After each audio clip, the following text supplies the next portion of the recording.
Muy buenas noches a todos, bienvenidos a nuestro conversatorio del día de hoy. Yo soy Larisa Hernández y estaré acompañándoles a hablar hoy de impuestos, una palabra que etimológicamente es como algo obligado, ¿verdad?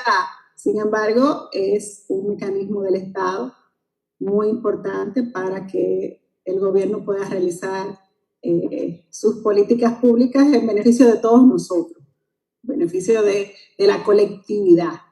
Entonces, dentro del marco de esta pandemia, de esta situación de emergencia, pues tenemos muchas preguntas, tenemos muchas inquietudes. Me decía el señor Magín, es un tema aburrido, y yo le decía, más que aburrido, es un tema necesario de conversar, necesario de aclarar, de conocer. Así que el conversatorio de hoy trae desde el tema una propuesta para que todas esas inquietudes que podemos tener a nivel personal y también de la profesión o la forma en que ejercemos nuestra profesión, pues nos liga a esa responsabilidad que todos tenemos como ciudadanos, pues podamos salir de aquí claros en cuáles son esas facilidades que el gobierno ha planteado para acompañarnos a todos a poder sobrellevar este desafío tan grande. Como siempre, en nombre de la directiva agradecemos su participación, su fidelidad, su aceptación a nuestro programa de conversatorios, que ha sido para nosotros muy satisfactorio ver como cada martes, miércoles y jueves, pues tenemos audiencias importantes. Así que de corazón, en nombre de ADOAR, gracias por la fidelidad. Siempre recordarles que todos nuestros conversatorios son grabados y que luego lo colgamos en nuestras redes sociales, en nuestro canal de YouTube, para que puedan ser consultados nuevamente y aquellos que no pudieron estar en vivo, pues también puedan disfrutar de ellos. Recuerden seguirnos, ADOAR RD, para que también estén al tanto de las próximas actividades. Entonces, permítanme, aunque todos sabemos que el señor Magín Díaz es el director general de impuestos, me gustaría hablar un poquito de su preparación, de su experiencia, que avala su gestión actual y lo que hoy él nos va a traer como propuesta de compartir conocimientos.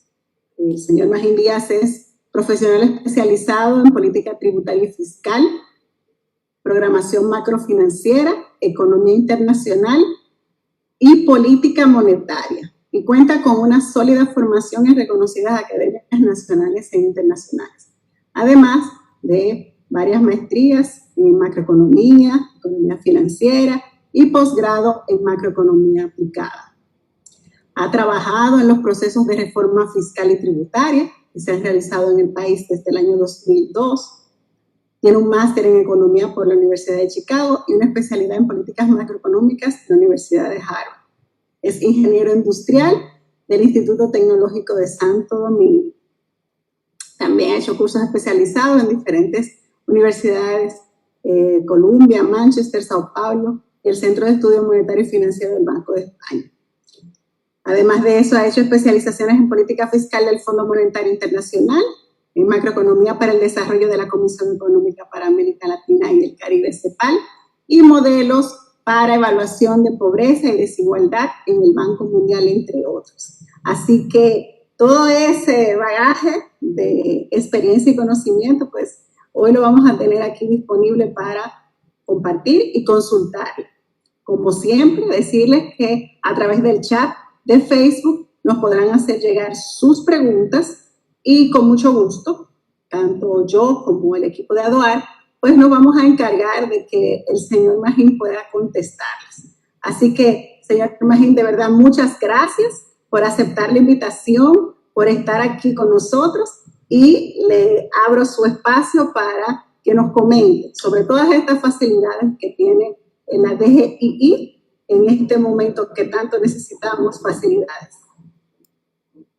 Bueno, gracias por la invitación. Yo Preparé una muy breve presentación en la cual voy a invertir algunos minutos y después, bueno, pues abrimos para la sesión de preguntas y respuestas que yo me imagino que les interesa más.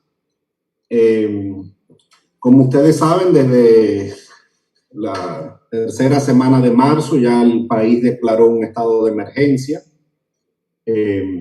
aprobado por el Congreso y ratificado por el Poder Ejecutivo, y a raíz de esa declaración de emergencia pues se han tomado decisiones importantes como el toque de queda y como la paralización de numerosas actividades comerciales, productivas en general, y bueno, temas que ustedes conocen y que ya estamos todos los días viendo, las medidas que sugiere el Ministerio de Salud, como el distanciamiento social, la higiene, etcétera. O sea, el mundo ha cambiado radicalmente en los últimos 3 meses.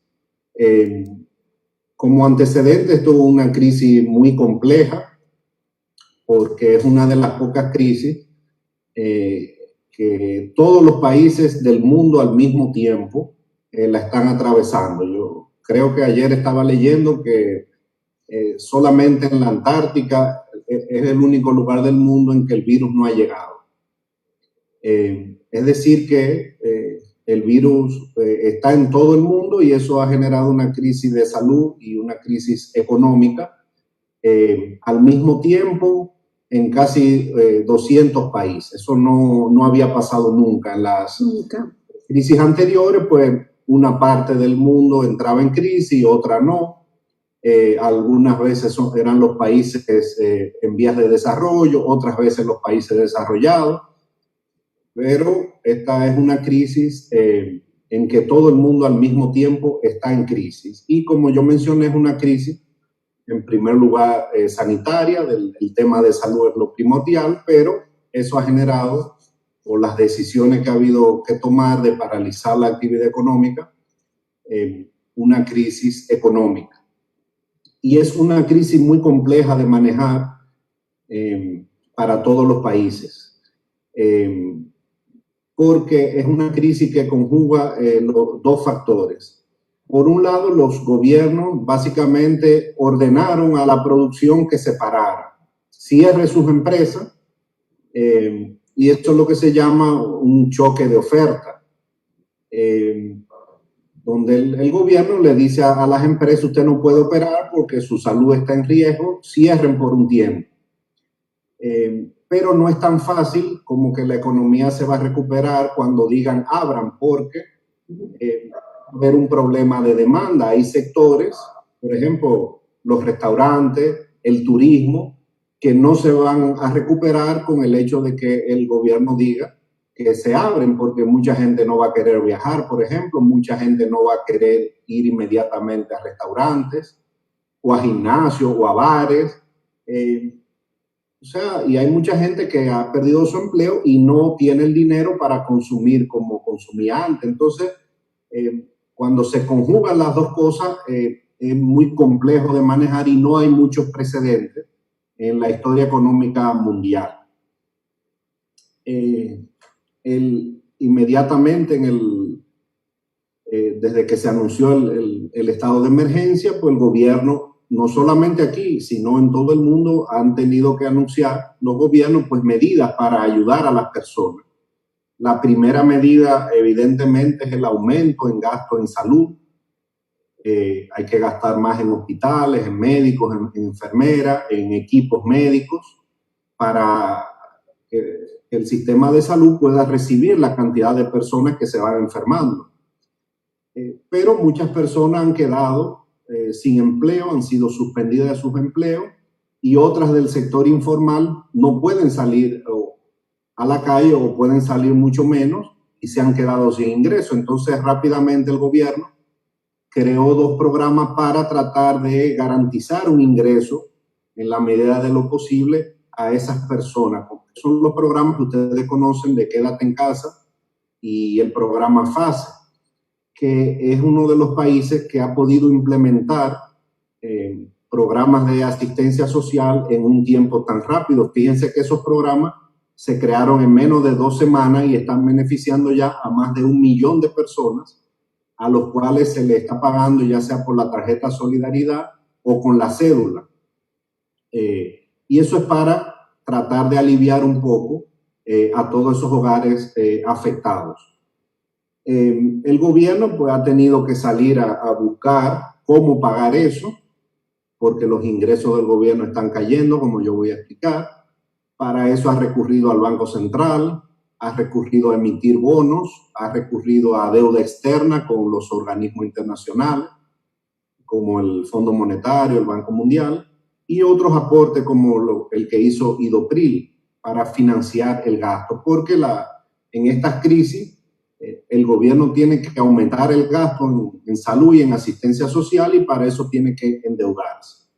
Por otro lado, el Banco Central ha tomado numerosas medidas para inyectar liquidez al sistema bancario. Y eso es con el objetivo de que si las empresas que necesitan liquidez van a la banca, puedan acceder rápidamente a recursos a tasa de interés lo más baja posible.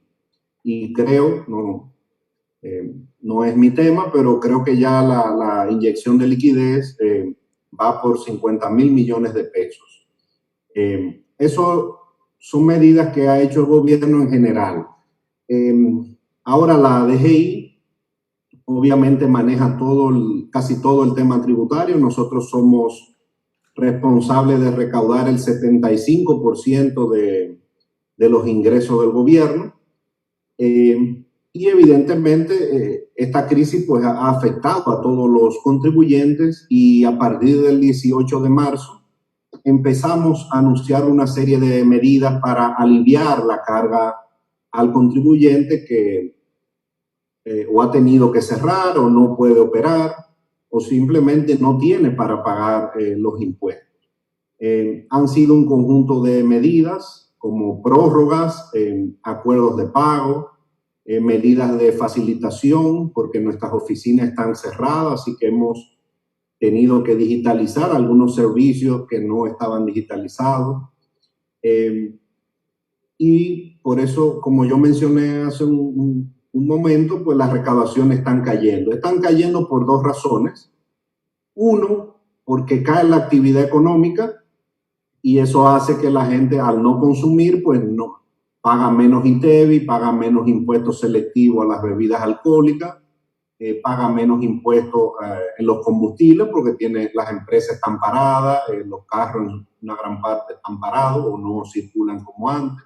Eso hace que caigan los ingresos del gobierno de impuestos, pero también han caído temporalmente porque la misma DGI le ha dicho a los contribuyentes en algunos casos: vamos a darle prórroga para que lo que usted tenía que pagar este mes lo pague más adelante o lo pague en cuotas, como una manera de dar alivio a los contribuyentes. Y aquí hay algunos ejemplos de esas medidas que hemos tomado. Por ejemplo, se han dado prórrogas para el impuesto sobre la renta a personas físicas, para el impuesto sobre la renta a las empresas, que había que pagar en abril y ahora está para pagar en mayo, para el régimen simplificado, que había que pagar en marzo, declarar y pagar, y creo que ahí dimos 2 meses de inicio. Lo mismo para el impuesto a los activos. Hemos dado prórroga para el impuesto selectivo a los combustibles, a las empresas que son los que declaran. Todos estos impuestos que ustedes ven en la presentación, de sectores que están cerrados, como los impuestos a los casinos, banca deportiva, etcétera. Esos negocios están cerrados, tienen que pagar un impuesto mensual y evidentemente no lo pueden pagar. También sacamos un aviso para que no tengan preocupación aquellas empresas pequeñas, sobre todo, que no pueden por una u otra razón hacer su declaración, de que hagan esas declaraciones 30 días después de que se ha levantado el estado de emergencia, sin ningún tipo de penalidades, porque muchas empresas simplemente no pueden hacer su declaración, o su contador la oficina de contador está cerrada, por ejemplo, y para dar tranquilidad al contribuyente le dijimos bueno, si usted no puede hacer su declaración, eso vamos a darle un plazo después que sea levantada el periodo de emergencia. Hemos dado otras facilidades, por ejemplo, hicimos una moratoria a todo aquel que tenía deudas tributarias en acuerdos de pago. Dimos una moratoria de 3 meses durante abril, mayo y junio, o sea, esos acuerdos se retomarían en el mes de julio para que estos 3 meses el contribuyente no tenga esa carga de pagar esas cuotas de acuerdo de pago.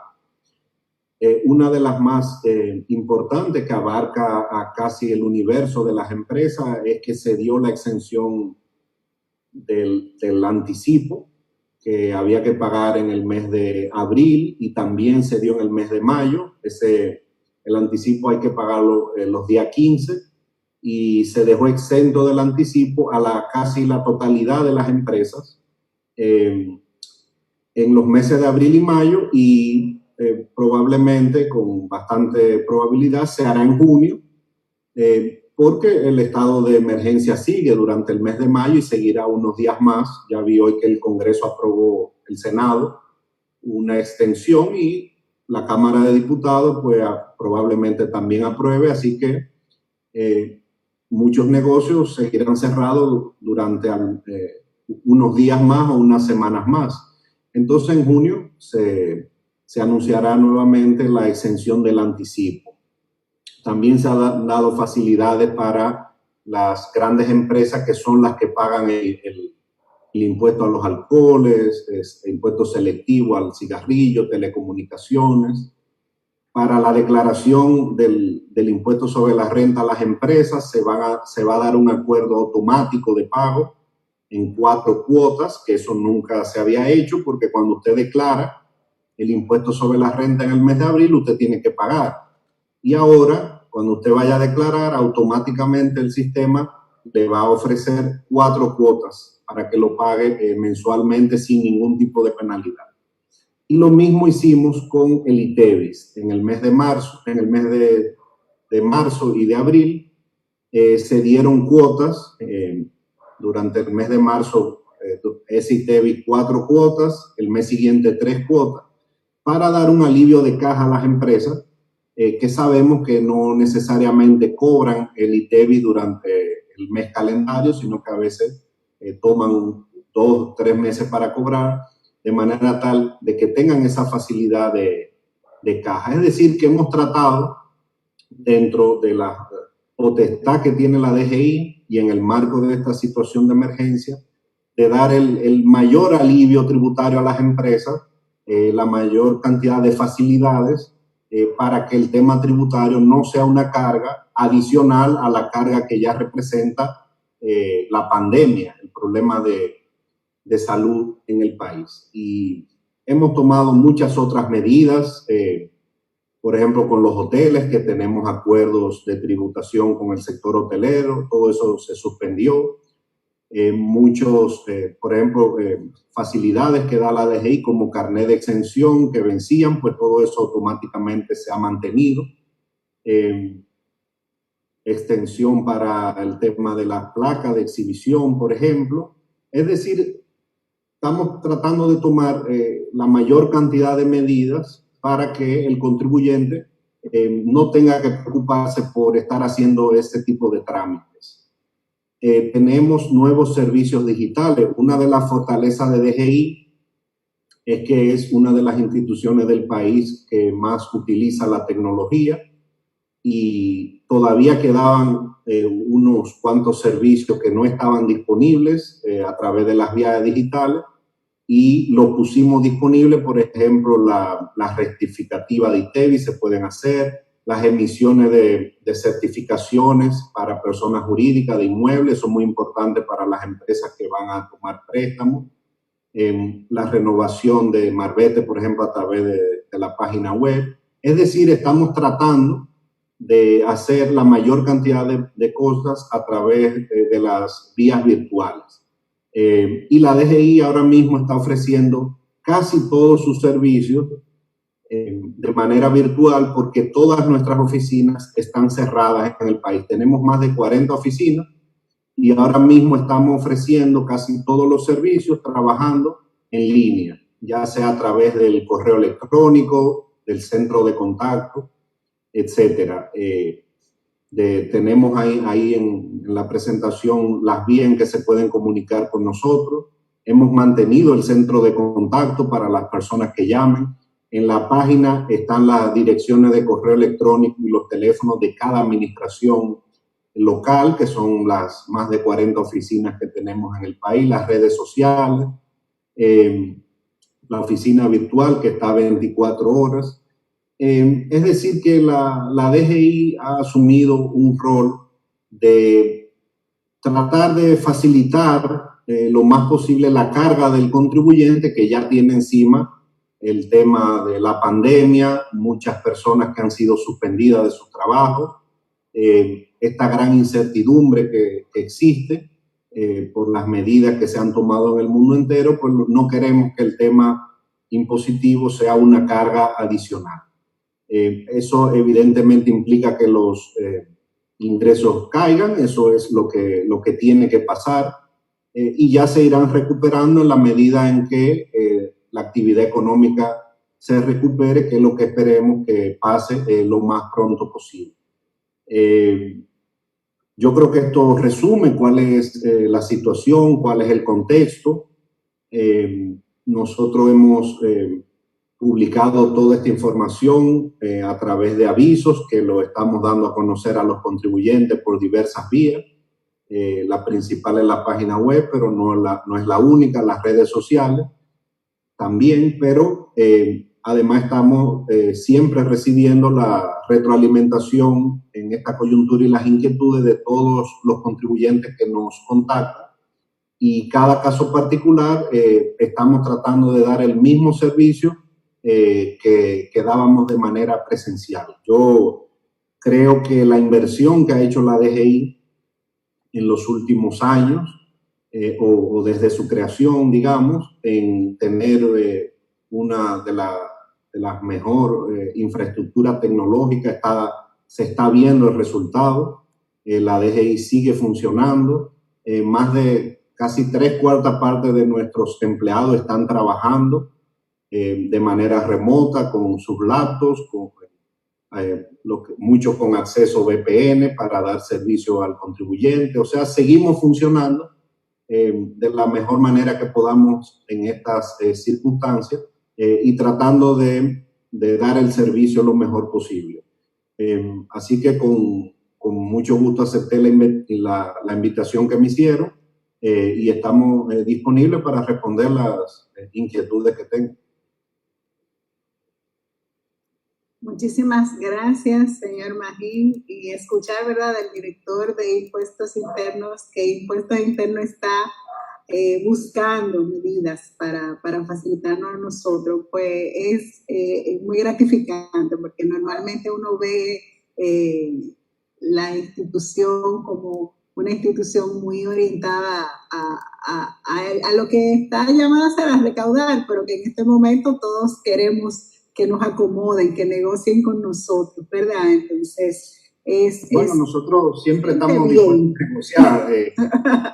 Yo siempre he dicho en estos últimos años que no hay razón para tenerle miedo a DGI. Yo creo que sí, la DGI lo que debe es ser respetada, porque en todos los países, o sea, y hay una frase muy famosa de que pagar impuestos es el precio que debemos pagar para vivir en una sociedad civilizada. Una sociedad organizada.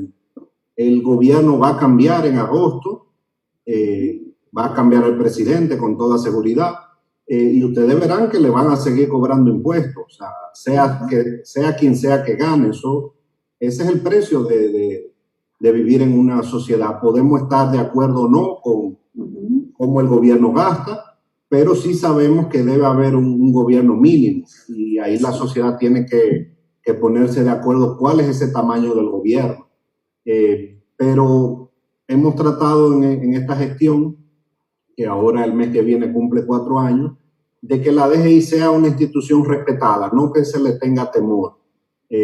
Siempre estamos abiertos y siempre estamos tratando de darle facilidades al que quiere cumplir. Ahora, eso sí, al que hace fraude le hacemos la vida bastante difícil, porque ya son contribuyentes que recurren a prácticas violatorias de la ley. Y en esos casos en que hay una intención de hacer fraude, pues entonces sí a eso le hacemos la vida bastante complicada y hemos tratado, y yo espero que cada vez sea más así, facilitar al contribuyente que quiere cumplir, obviamente, entendiendo que nuestro rol es recaudar y que tenemos un marco legal, que hay cosas que a veces el contribuyente quiere, que simplemente el marco legal no me lo permite. Hay contribuyentes que me dicen, mira, yo quiero pagar esa deuda en 20 años.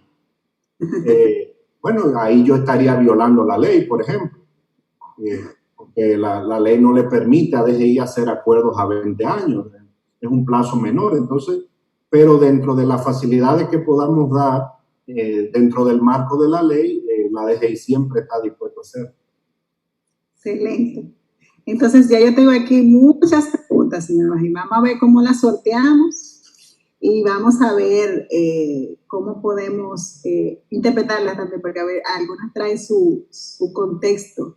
Dice, en este proceso de pandemia, una empresa que no está pudiendo cubrir operacionalmente y arrastra algo pendiente de ITEVIS, de IR2, IR3, que no ha pagado. ¿Qué facilidad? ¿Serían las mismas facilidades que ya usted comentó? Bueno, si tiene, por ejemplo, acuerdos de pago de deuda vieja, esos acuerdos de pago hemos dado una moratoria de que no tienen que pagarlo y se retomarían dentro, creo que en julio, sin ningún tipo de penalidad. Y vamos a dar la facilidad adicional, porque lo anunciamos, de que vamos a duplicar automáticamente el plazo para que las cuotas bajen a la mitad. Es decir, si una persona estaba iniciando un acuerdo a 12 meses, pues cuando se retome el acuerdo va a ser a 24 meses para que su cuota sea la mitad. Obviamente, si usted lo quiere pagar antes, mejor. Entonces, si es que vienen de deudas viejas, esas deudas ahora mismo, en estos meses que, como anunció la DGI, que lo anunció para abril, mayo y junio, esas cuotas se van a retomar a partir de julio. Si son compromisos que surgen ahora, lo que yo he dicho es que la DGI no le va a cobrar penalidades, porque no es razonable ahora una empresa que en medio de una pandemia, que no, aunque tenga que pagar, que no pudo pagar, que se le cobre entonces un recargo que va a ser mayor que el impuesto. Entonces ese tipo de cosas no es razonable. Así que, como yo dije en una presentación, si no ayudamos a las empresas ahora, no va a haber empresa el año que viene a quien cobrarlo. Entonces, dentro del marco de la ley, estamos tratando de dar la mayor cantidad de facilidades posibles. Si el caso particular de esa persona no se ajusta a las facilidades que están publicadas, lo bueno es que se acerque directamente a la oficina que le corresponde para que la puedan orientar y podamos ver su caso. Excelente. Y si esa empresa quiere cerrar, ¿puede cerrar sus operaciones? Para poder cerrar, dice, para poder cerrar se debe, sin deberle a la DGI. ¿Qué debe hacer entonces? Bueno, hay un proceso si quiere cerrar completamente la empresa y esa empresa no debe tener deuda tributaria. Okay. Entonces, para poder cerrarla oficialmente, sí hay que buscar una forma de pagar esa deuda. De que cumpla. Claro. Pero, o sea, es lo que yo he dicho, o sea, en ningún código tributario, en ninguna ley, ni siquiera en la Constitución, prevé el tema de una pandemia. Entonces, hay muchas cosas que habrá que emitir decretos después, más adelante. El Congreso tendrá que emitir algunas leyes. O sea, estamos en un territorio en que casi ningún país del mundo lo había vivido. Una pandemia de esta magnitud, ha habido varias, pero de esta magnitud, sin yo ser un experto en el tema, la última fue la de 1918. O sea, ha habido varias después, pero no de esta magnitud. Entonces, estamos en un territorio en que habrá que hacer legislaciones para para tomar en cuenta que es un estado totalmente excepcional.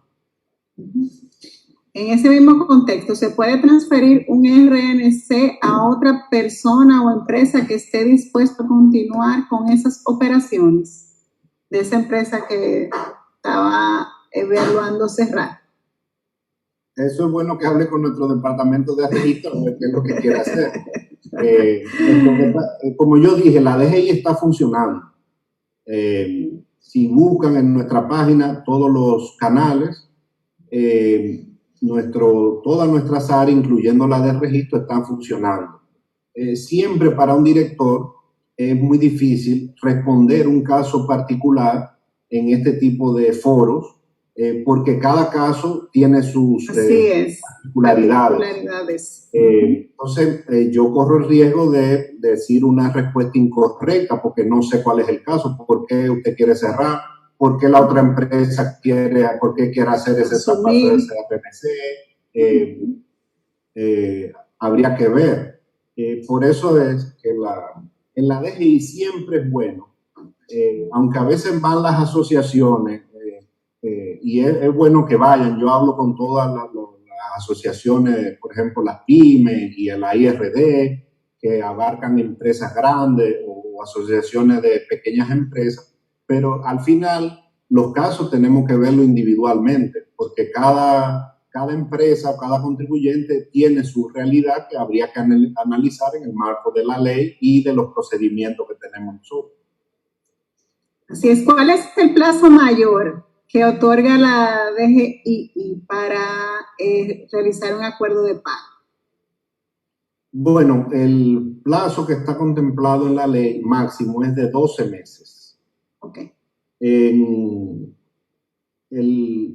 Evidentemente, en el marco de esta pandemia, que es una situación excepcional, la DGI, con la autorización del ministro de Hacienda y de la Comisión Económica que se creó para ver los temas tributarios en el marco de la crisis, que está presidida por el ministro de Hacienda, está el ministro de Economía, el gobernador del Banco Central y los directores de Impuestos y Aduanas.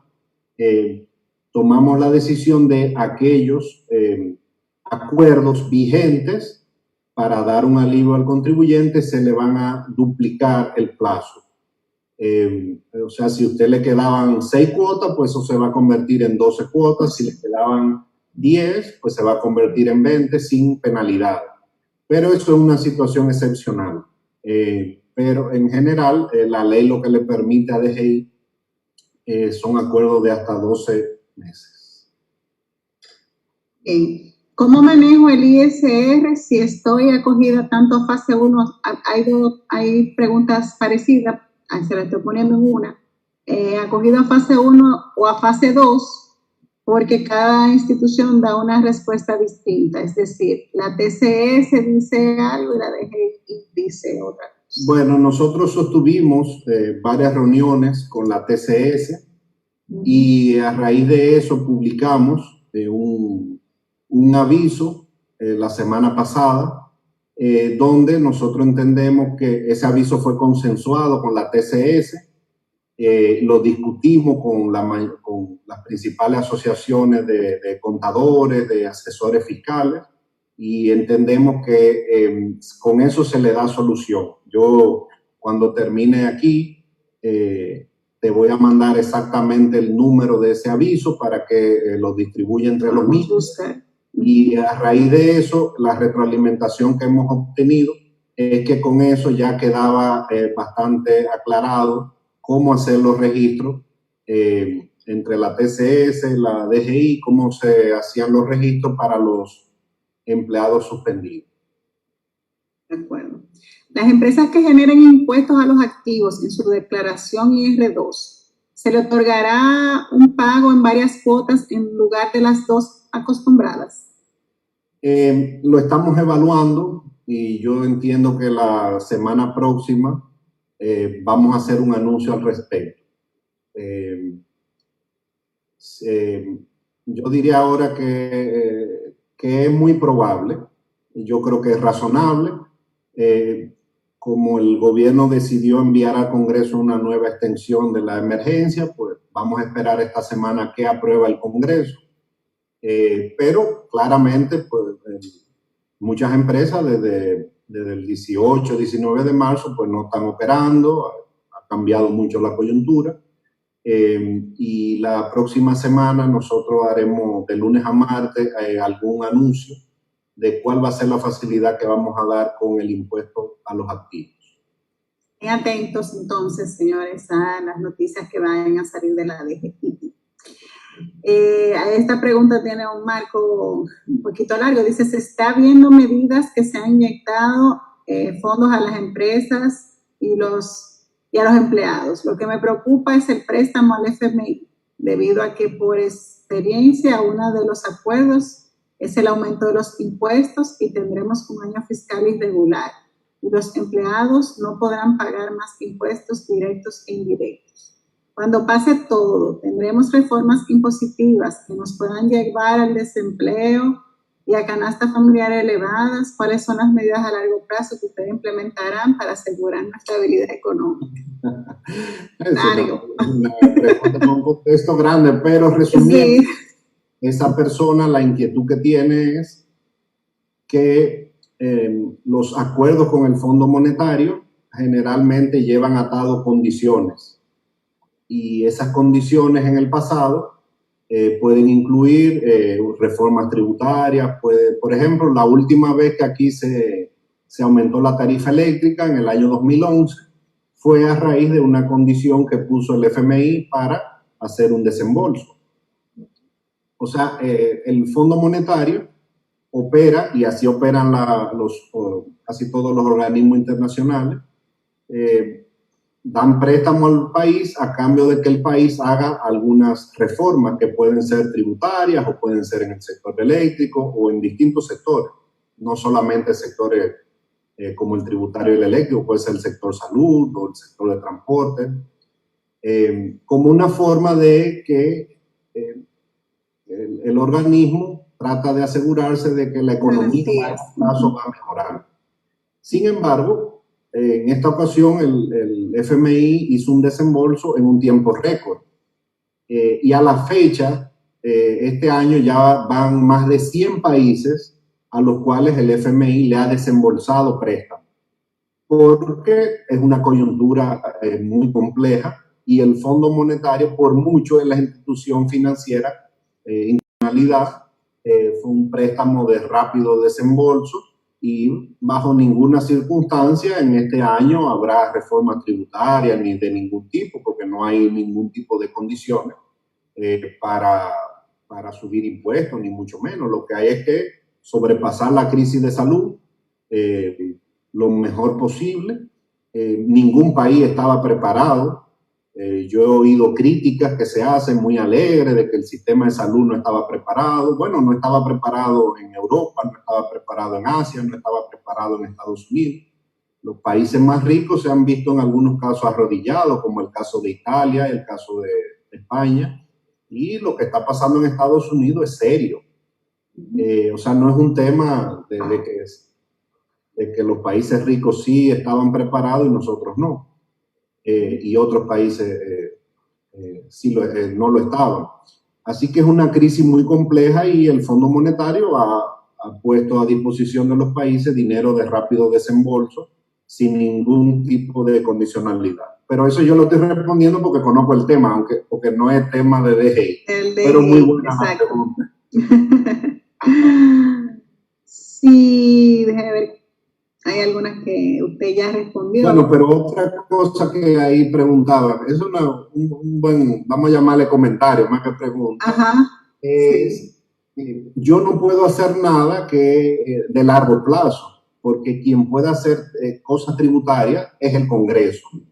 Nosotros podemos tomar medidas administrativas y estamos siendo muy cuidadosos de tomarlas mes a mes, porque tampoco queremos comprometer a un nuevo gobierno. Por ejemplo, muchas personas o amigos o asesores me han dicho, bueno, ¿por qué no se quita el anticipo y se anuncia que se quita el año completo? bueno, yo tengo que ir mes a mes porque esta gestión termina el 16 de agosto. Entonces, yo creo que fue razonable quitarlo en abril, quitarlo en mayo. Va a ser razonable también quitarlo en junio porque la mayoría de las empresas siguen cerradas, pero no puedo tomar una decisión de largo plazo. Ya el nuevo gobierno que asuma, junto con el nuevo Congreso, pues tendrán que ver cuáles son las decisiones de largo plazo que van a tomar. Aquí hay una pregunta que no tiene que ver con las facilidades, pero sí con algo que se trabajó recientemente, y es sobre la ley 4620 de transparencia y revalorización patrimonial. Que si lo que piden es que si usted puede referirse al respecto. Sí, no, la conocemos, esa sí la conozco. Mira, esa es una ley que acompaña en todos los países a la ley de lavado. Por muchas razones, yo diría que a nivel internacional, en muchos países nos vimos forzados a cambiar o modificar o hacer nuevas leyes de lavado mucho más estrictas. Y si los países no lo hacían, pues corrían, el costo era muy alto, porque incluso se podían tomar sanciones contra el país, iban a dificultar el acceso a los mercados, etc. Entonces, el país en el año 2017 hizo una nueva ley de lavado. Y esa ley de lavado, que tiene muchos componentes, uno de los componentes principales es que ponía la defraudación tributaria como un delito precedente de lavado. El delito tributario pasó a ser un delito precedente de lavado de activos. Entonces, lo que hicieron muchos países es, al mismo tiempo que aprobaron la ley de lavado, vamos a aprobar una ley de sincerización patrimonial, para que la gente regularice su estatus tributario, es decir, aquellos que tienen activos subvaluados, que le pongan se ponga el valor de mercado, el que tiene dinero fuera y lo quiera traer. Y eso se hizo en la mayoría de los países.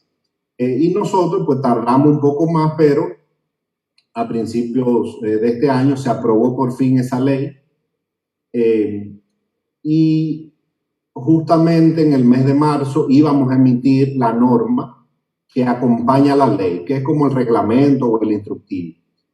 Y fue en los días, y ya esa norma estaba lista para ser emitida a mediados de marzo, ya en los días en que empezó a complicarse la situación, y decidimos, no era prudente emitir una norma, nadie estaba pensando en eso.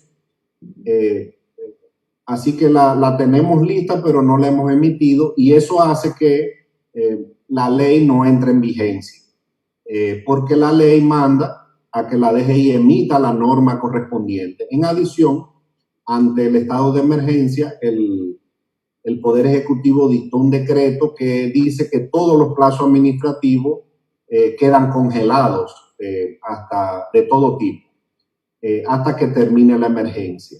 Entonces, bueno, después que sea levantada la emergencia, pues nosotros evaluaremos cuál es el momento correcto de emitir esa norma, o si bien el Congreso quiere hacer algún cambio, pues eso se discutirá en su momento en el Congreso, porque las condiciones cambiaron dramáticamente.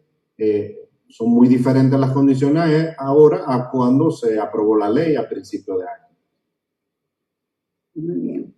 ¿Tienen contemplada alguna medida con relación al ISR de los asalariados? Bueno, será el ISR el de personas físicas, las que declaran, hemos dado una prórroga. Y el de los asalariados, pues no se ha tomado ninguna medida, porque eso tendría que ser el Congreso. Y ahí la única medida que se podría tomar es cambiar los umbrales. Pero eso ya es una decisión del Congreso, porque ya si son asalariados, esos son impuestos retenidos, y el impuesto sobre la renta se cobra por encima de un umbral, que estoy hablando de memoria, pero es un poco más de 30,000 pesos mensuales. Para ya cambiar eso o tomar alguna medida, eso sí tendría que hacer una reforma en el Congreso.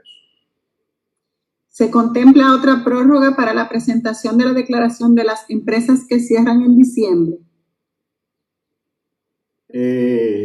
hasta ahora está para el 29 de mayo. Esa fue de las primeras medidas que anunciamos, porque la anunciamos desde el mes de marzo. Dimos una prórroga de 2 meses. Hasta ahora está el 29 de mayo. Vamos a ver la semana que viene qué anunciamos. Porque es importante notar que esto es una crisis dinámica. En el mes de marzo, sí.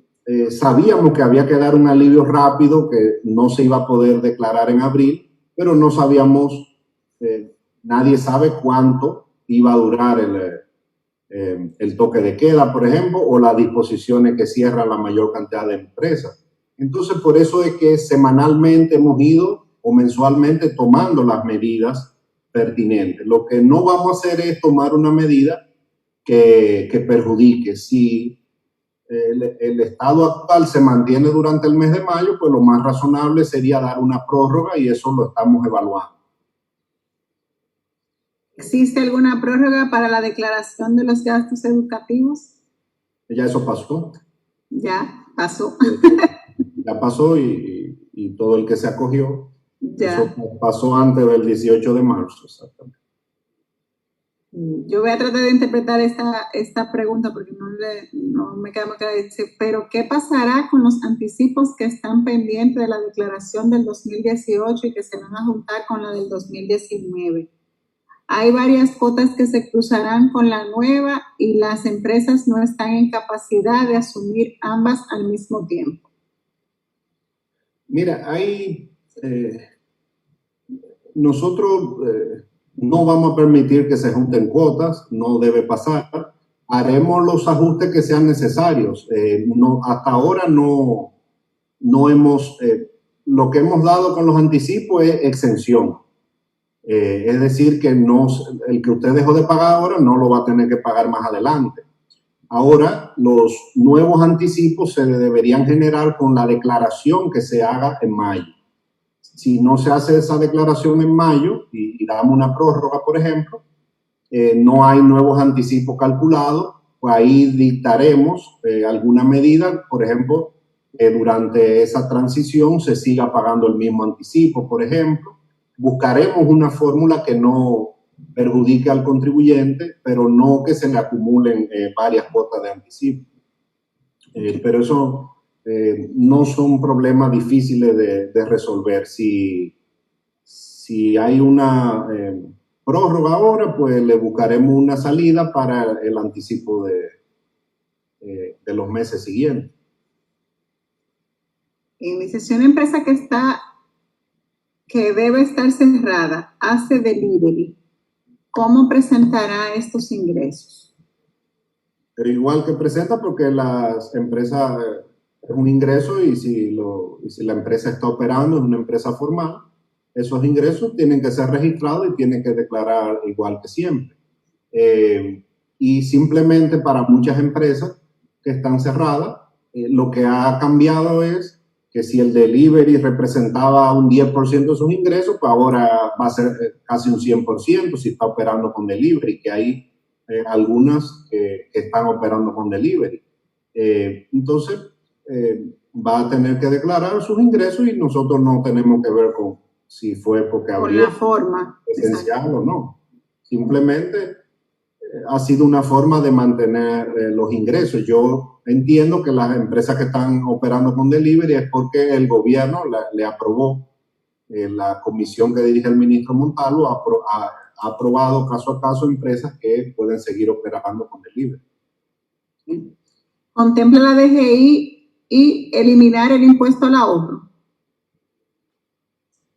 ¿Cuál es el impuesto al ahorro? En el país no existe el impuesto al ahorro. Lo que existe es el impuesto a los intereses que usted gana.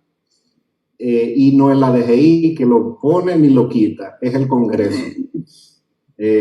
Yo he tratado siempre en estos 4 años, cada vez que me hacen preguntas de ese tipo, de aclarar muy bien eso, porque la DGI no puede ni poner ni quitar impuestos. Nosotros lo que hacemos es aplicar lo que el Congreso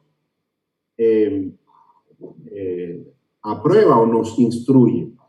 Aquí ese impuesto se puso en el año 2012, hay una confusión, no es un impuesto al ahorro, porque si usted tiene en el banco 1,000 pesos o 1,000,000 de pesos, ese es su ahorro, pero no es un impuesto sobre eso. Se cobra un 10% sobre los intereses que usted gana. Es decir, es un impuesto al ingreso por intereses, no al ahorro. En Estados Unidos, por ejemplo, y en muchos países desarrollados, esos intereses pagaran la tasa del impuesto sobre la renta, que es 25% para las personas, por ejemplo. Porque lo que se hace en muchos países es que si usted tiene ingresos por intereses, esto es un ingreso. Suman todos los ingresos, por ejemplo, el ingreso de salario, el ingreso de los intereses, y le cobran la escala de tasa de impuesto sobre la renta. Para mayor facilidad o simplicidad, lo que se hizo en el 2012 es que a los ingresos por intereses se le puso una tasa baja del 10%. Y es una forma de cobrarlo. Otros países le cobraran la tasa máxima del impuesto sobre la renta, pero es un impuesto a los ingresos por intereses, y para quitarlo, bueno, tendría que haber una reforma tributaria en el Congreso, la DGI no puede hacer. Gracias. Aquí una pregunta muy específica. Dice, ¿qué va a pasar con los bananeros que trabajan en base a la norma 0714 para realizar sus declaraciones? No pasa nada. Tiene que acercarse a DGI. El sector agropecuario tiene muchas facilidades, ya sea por ley. No paga ITEVI ni paga impuestos selectivos, solo pagan impuestos sobre la renta en caso de que tenga beneficios, no pagan impuestos a los activos, no pagan anticipos. Y en la DGI hay casi todos, como por lo menos los informales, o sea que es más difícil si no llevan una contabilidad organizada, se le aplica ya sea la norma 0714 o a la resolución 5813, se le aplica una tasa efectiva de tributación, y lo que tienen es que acercarse a la administración correspondiente o al área de recaudación de DGI, y se le darán todas las facilidades que están vigentes para el sector agropecuario.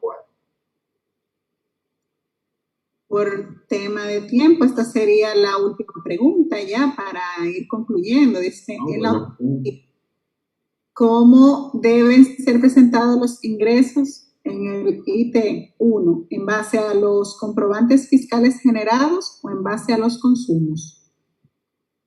Esa es la declaración de ITEVI, en base a los comprobantes. Ajá. Claro, porque cada ingreso tiene que estar sustentado. Pero cualquier duda, tenemos un área que maneja el tema de los comprobantes fiscales. Y lo importante es, yéndonos al futuro, como algunos han hecho preguntas sobre el futuro, nosotros hay cosas que, como yo dije, no podemos hacer, pero una de las cosas que sí vamos a dejar es encaminada el tema de la facturación electrónica, de manera tal que dentro de varios años, porque eso es un proceso largo, todo eso sería automático. Ya el contribuyente no tendría que hacer todas esas declaraciones mensuales, porque cada vez que se haga una transacción va a quedar registrada inmediatamente en la DGI, y eso lo va a permitir el paso a la facturación electrónica. Y ya hay países que tienen más tiempo con la facturación electrónica que le dicen al contribuyente a fin de mes, mire, esta es su declaración, y el contribuyente simplemente tiene que entrar a la página y validar eso. Y dice, sí, yo estoy de acuerdo.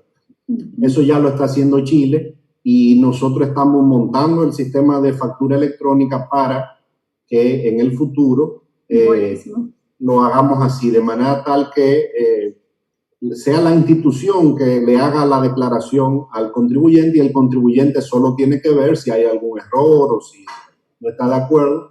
La experiencia chilena es que el 99% de los contribuyentes están de acuerdo con la declaración, porque no hay forma de equivocarse, todo queda registrado. Y y esa va a ser la gran ventaja de la factura electrónica que iniciamos el año pasado con un piloto en el cual hay 10 empresas y a la fecha ya han emitido ya varios millones de comprobantes fiscales electrónicos. O sea que cuando eso se vaya generalizando, pues todo ese tipo de declaraciones el contribuyente no va a tener que realizarla porque ya eso va a ser automático. Al instante, el contribuyente y la institución, la DGI, tienen la información. Excelente. Muy buena noticia. Ya gritándonos a todos, ¿verdad? Wow. Esa parte que a veces parece tediosa, lo del llenado de formulario y todo eso. Pues, señor Magín, muchas gracias. Yo quiero como cerrar resaltando algunos puntos que usted dijo. La DGI está para facilitarnos a todos el poder cumplir con nuestra obligación de pagar nuestros impuestos, tanto en este momento, ¿verdad?, de emergencia como en el estado normal. Así que la invitación para todos nosotros es acercarnos y plantear nuestros casos, porque muchas preguntas sé que, como usted dijo ahorita, son muy particulares, responden a situaciones muy específicas que podemos tener nosotros. Entonces, ustedes definitivamente son una institución que desde hace muchísimos años pues nos han mandado el mensaje de que están utilizando los canales digitales, de que hay acceso para comunicarnos con ustedes. Entonces, aprovecharlos. Sobre todo aquellas personas que puedan tener alguna duda y que no hayamos podido por el tiempo responder, pues la invitación es acercarse a pedir asesoramiento a las oficinas de la DGI que le correspondan a cada quien y estar atentos a los próximos anuncios de la DGI, que como bien nos dijo el señor Magín, pues ellos también están mirando todas las demandas que este proceso que cambia todos los días, pues hace también a la parte de impuestos. No sé si usted quisiera dar como algún mensaje final. Bueno, no, tú has hecho un buen resumen. Nosotros, como dije al principio, seguimos ofreciendo la mayor cantidad de servicios posible. Tenemos muchas vías disponibles, ya sea correo electrónico, ya sea llamadas, ya sea a través de la oficina virtual, de la página web, de las redes sociales. Y las empresas, las administraciones locales están dando servicios de manera virtual, así que se pueden ver los casos puntuales que tengan de inquietud en las empresas. Y lo que esperamos es que todo esto pase lo más rápido posible y de la mejor manera posible para todos, sabiendo que el tema de salud ahora es lo primordial. Luego, que los trabajadores más afectados pues, traten con la ayuda del gobierno y la solidaridad también del sector privado, puedan atravesar esta coyuntura lo mejor posible y que la economía pues, retome el camino lo más rápido posible. Que así sea. De nuestra parte, muchísimas gracias. Gracias por todo lo que compartió con nosotros y por su tiempo. Y a ustedes, nuestra audiencia, también agradecerles su permanencia en el conversatorio del día de hoy. Invitarlos para mañana a nuestro conversatorio sobre reclutamiento después de la pandemia, que como bien pudimos estar así atentos la semana pasada a un posible, ¿verdad?, reintegro, pues esa parte de cómo será el reclutamiento luego de todo esto, lo vamos a tener mañana con Rafael Bonelli Ricard de Busqueros. Así que los esperamos a las 7 por este mismo canal y recuerden seguirnos en nuestras redes sociales para que puedan estar enterados de lo que vamos a ofrecerles en las próximas semanas. Que tengan una muy buena noche, que sigan cuidándose y que se mantengan en salud. Muchas gracias. Gracias a todos.